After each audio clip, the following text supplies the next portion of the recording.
Hi, my name is Destiny Hall, or as many of you know me currently as Dana Hall. Now, at Lake Manitoba at Twin Beaches, my grandfather used to have a cabin there. Ron Hall, Grandpa Hall, many of you knew him, at lot 214. Now, I spent my entire childhood there. It was difficult to get me to come back into the city.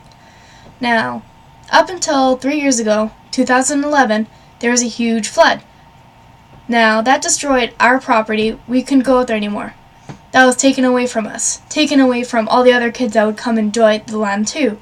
To go swimming, go tubing, skiing, so be it. But now we were robbed of, our childhood pretty much because of all the sweet memories we had out there, all of the people we met. That was all taken away from us. And we barely got anything back.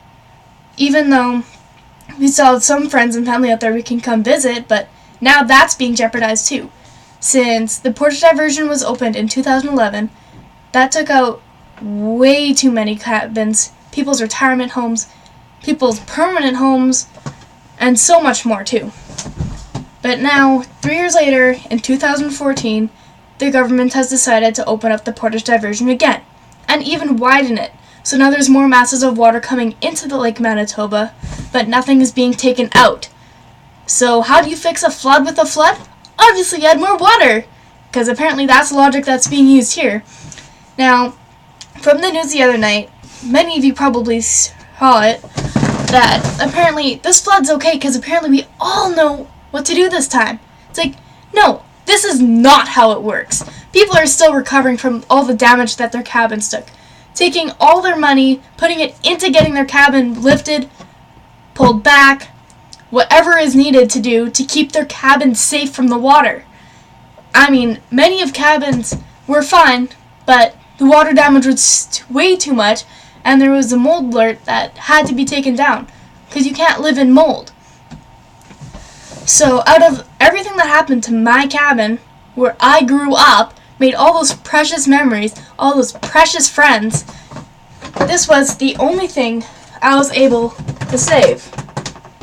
It's a lot signed. Out of all the precious things that I had there, that was all I was able to take. And I think that says something. Everything was completely destroyed, waterlogged, so forth.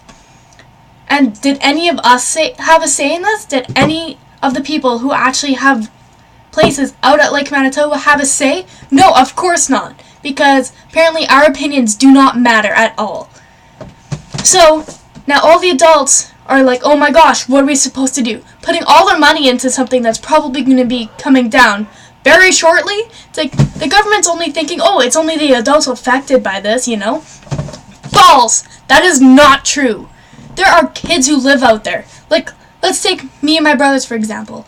We practically lived out there. Every summer, almost every weekend, we'd be out there saving animals, making memories, playing games, anything.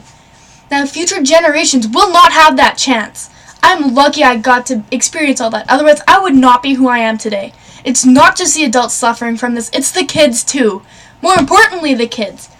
Because imagine, this will create damage for them. Like me, I'm already scared of water now. I'm scared of high winds. I can't handle it anymore because of what happened to my property. Imagine all the younger kids out there who don't know what's going on. All of a sudden seeing all these waves come in, the wind picking up, and their cabin going into the water. How do you think that affects the children? But does that matter? Apparently not. And you know what? I think that's absolutely pathetic. Why can't our opinions count? It's not just the adults suffering from this, it's the kids. It's the teenagers. Everyone, really. I mean, many parents have those cabins out there for the future generations to be able to take their kids out there and be like, hey, this is where I grew up. Isn't this beautiful out here? This is where we're going to spend most of our life. But no, I know lots of people who want to get married out there, but no, that was taken away from them too.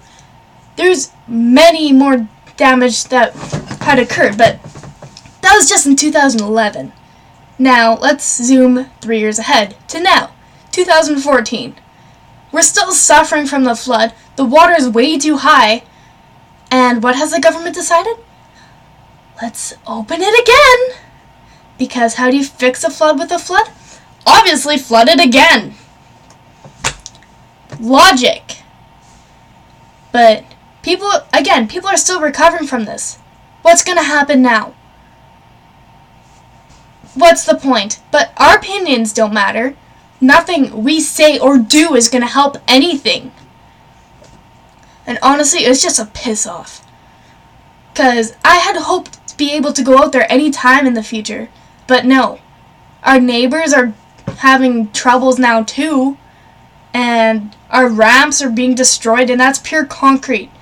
Rocks are being carried away. More dangerous things are in the water.